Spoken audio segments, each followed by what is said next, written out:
You. All right, let's bring out one of the stars of the film, one of my favorite people in the whole world, Miss Barbara Crampton.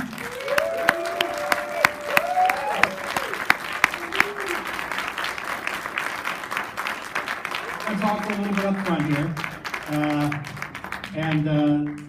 Hi. We're going to talk about how great a movie is that some of you haven't seen yet. Yeah. This was your second film with Stuart Gordon. Mm-hmm. Now, with Reanimator, he was a guy who was fresh out of the Chicago theater scene. Right. He had no experience as a director. He was sort of learning as he went. Mm-hmm. So on this film, what was different? Like, was he more confident? Was he a little bit more assured behind the camera this time around? Or what was his style like compared to the first time around? You know, on the first one, we had Mac Allberg shot both movies for us. He was our DP. And Stuart really relied on Mac for the first movie, just really understanding where to put the camera and how to actually shoot a scene and cover a scene. But I have to say with Stuart, I mean, he's such a strong director that he knew more for From Beyond, but in both cases, he was really, you know, very much in control of the set, in control of what he wanted. He was a theater director, so he had very strong opinions about how we should play the roles and, you know, how the scene should go. And we did a lot of rehearsal for Reanimator. I think it was almost 3 weeks that we rehearsed in my living room because I just happened to have the largest living room of anybody. And so I think he did feel more confident, yes, for From Beyond, but he's always been just really strong and really with you. I think all of us knew each other a lot better and had a better shorthand for From Beyond, so we all trusted one another.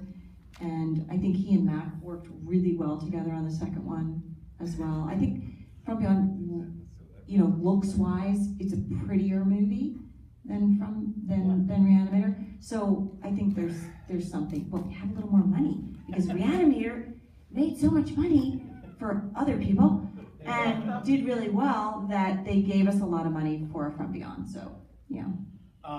If I remember the story, the order of events, like on Reanimator, you and Jeffrey are a little bristly in the beginning, but was this different now because you were a little more secluded in Italy shooting this? What do you mean, as actors or as characters? Just people. No, actors. Yeah. Yeah. If you remember a story about you and Jeffrey, and maybe it was just sort of the antagonistic relationship that you were having in front of the camera that was contributing to it. But then with this film, you were sort of isolated in Italy shooting this, and almost everybody on the set didn't speak English. So yeah, nobody did. I mean, no, yeah. Oh, yeah. So was it a little more like familiar and friendly and what's the word I'm looking for? Just was there more camaraderie? Camaraderie. Yeah, I mean, Jeffrey and I have, you know, like a sister and brother relationship. I mean, you know, we definitely have fought with one another and, you know, love one another intensely. And also the same about Stuart, really. So we had all that. But yes, I feel like, you know, for From Beyond, we definitely felt like we were the displaced Americans in Italy, and we had to, you know, join forces to feel comfortable with one another. And we hung out with everybody, even though we do a lot of nodding and, you know, just drinking wine and having a good time. But yeah, we were always, I mean, we were close on Reanimator, we were close on this movie, and we continue to be close to this day, really. So, but it's, you know, probably because you play a certain character, I'm sure it does infuse your offset relationship somewhat, and, you know, definitely felt closer to, I'd say, to Bruce Abbott in Reanimator than I did to Jeffrey. And I was more of, you know, the control person in From Beyond, so, you know, probably for somebody like Jeffrey who likes to be in control, I think, and he said this before, the role he had in From Beyond is not his favorite for him because he didn't feel like he was in control. So it's probably, difficult on a personal level for him, but even though he was awesome, and he's always awesome. I told you before, in rewatching this film, this is my favorite role of yours. I think this is the best acting you've done, certainly in this period in your career. And I love that the character's also better written, because she has like a complete arc, and she changes so much from beginning to end. You start out kind of bookish and reserved, and by the end you're wearing like leather dominatrix outfits and just going crazy. So, and then I know. So those of you who haven't seen it, get ready. No, but seriously, I mean, does this role in this film sort of stand out for you in that way? Well, it does. I mean, when people, I've come back to acting in the past like 6 years or so, and I've had a lot of, really awesome roles. One of which is, Beyond the Gates, that we're going to show tomorrow. So I hope you'll all come to that. Really excited about that. And that's a wonderful role for me. But yeah, I have to say during that period, that's probably one of my better roles. I didn't really have that much to do in Reanimator. I was the girlfriend, the bubble-headed co-ed, as Jeffrey talks about me. Although I tried to be as smart and intelligent as I could be with what I was given, but I didn't have a lot to do in that movie.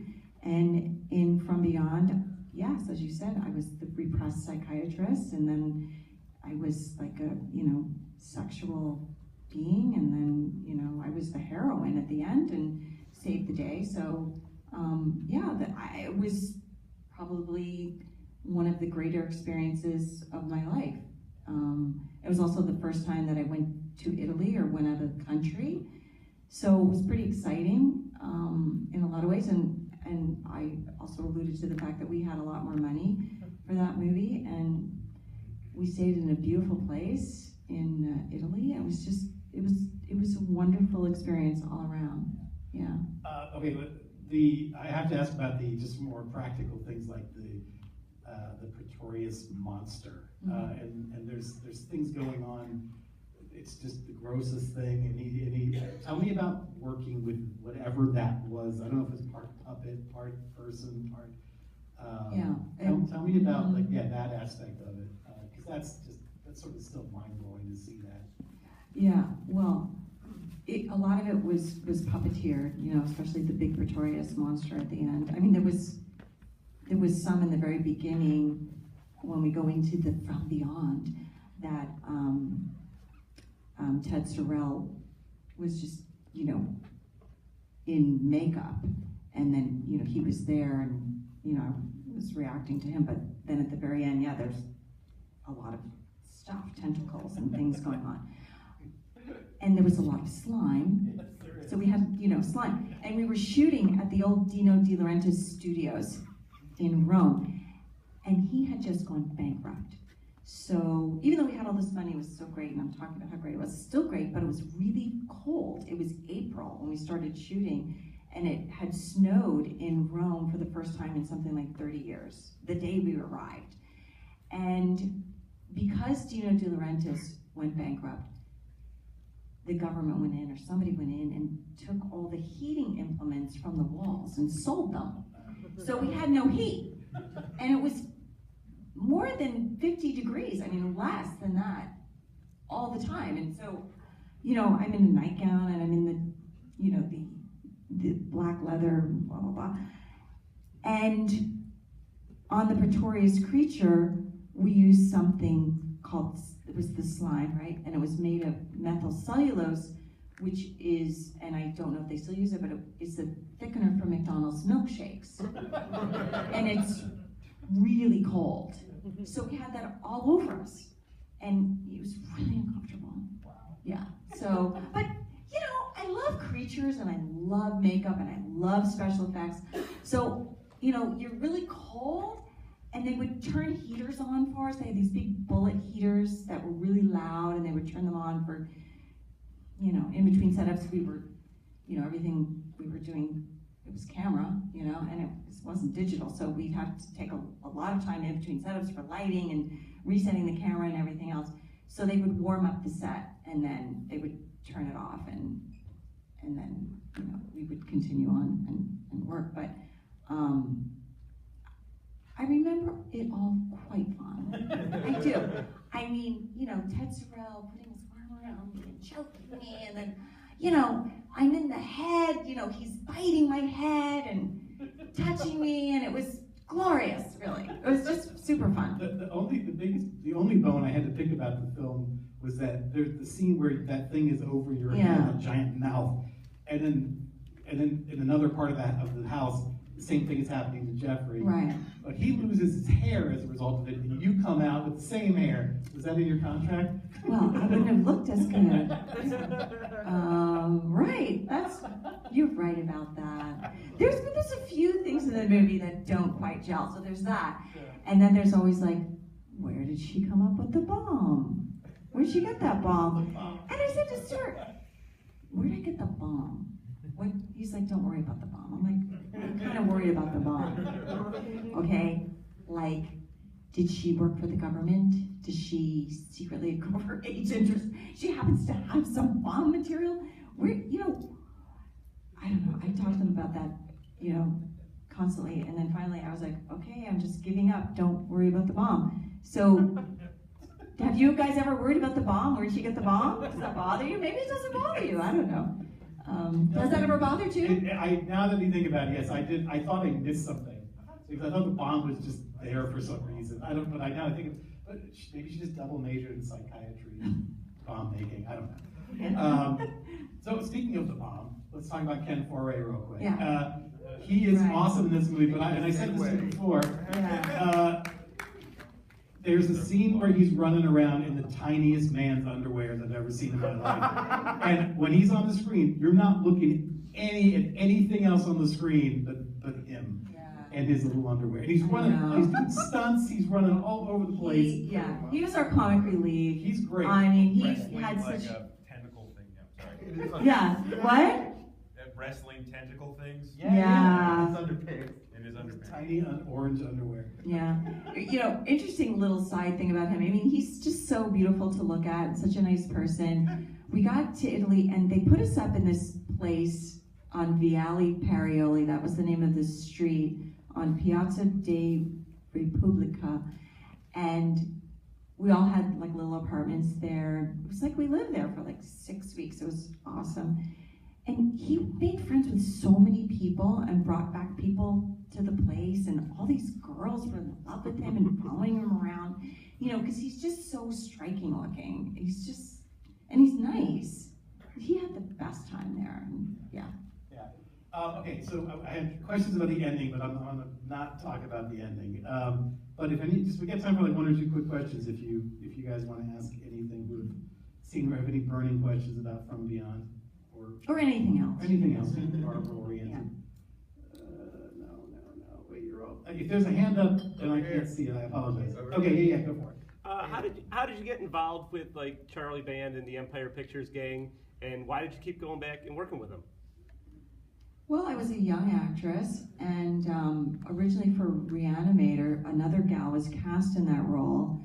Her mother read the script and said, "You can't do it." So they had another casting session for it, and Anthony Barneo was the casting director, and he called me in, and I read with, it was like a chemistry reading, and I read with Jeffrey and Bruce, and I actually didn't realize that they had the parts, and that I was coming in. They didn't tell me, that there was another girl. So there was a few girls, and I just kept going into the room, and they kept saying, okay, go out and sit down, and then look at this scene and come back in. I was like, oh, this is going well. I think those guys are really good.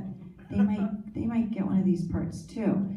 And they kept pairing us all together. So finally I realized what was happening, and I got the part. And I think, just based on the success of Reanimator, and they just wanted to work with Stuart again. Charlie Band did, and that was the heyday of Empire Pictures. And I just, he just wanted to work with the same people again, and then we did Castle Freak together as well. But I think that was under the Full Moon label at that point. So you just work with people you like and you want to work with. If you work with somebody, you're like, I had a great time with you. You're my new friend, and I want to work with you again. So sometimes that happens. Yeah. All right, yeah, last one. You seem to be in really good shape. Can you go over your diet and health? That's a funny question. Oh my God. I was telling these guys, that my friends from Beyond the Gates, Jackson Stewart, the director's here, Bria Grant, and Chase Williamson, stand up and say hello. Yeah, you'll see them tomorrow. Yes, you didn't really stand up. Stand up. Say hello, wave. All right, thank you. Yeah, we were talking about we're working out and being in shape, and I have to run like 5 days a week, and I work out with a trainer, and sometimes I do yoga. I really like to exercise, and I've eaten well my whole life, so I think it's just that. And also, I'm happy. Oh. I think being happy, keeps you young. And I'm an older mom. I have 2 young kids. One's 13 and one's almost 15.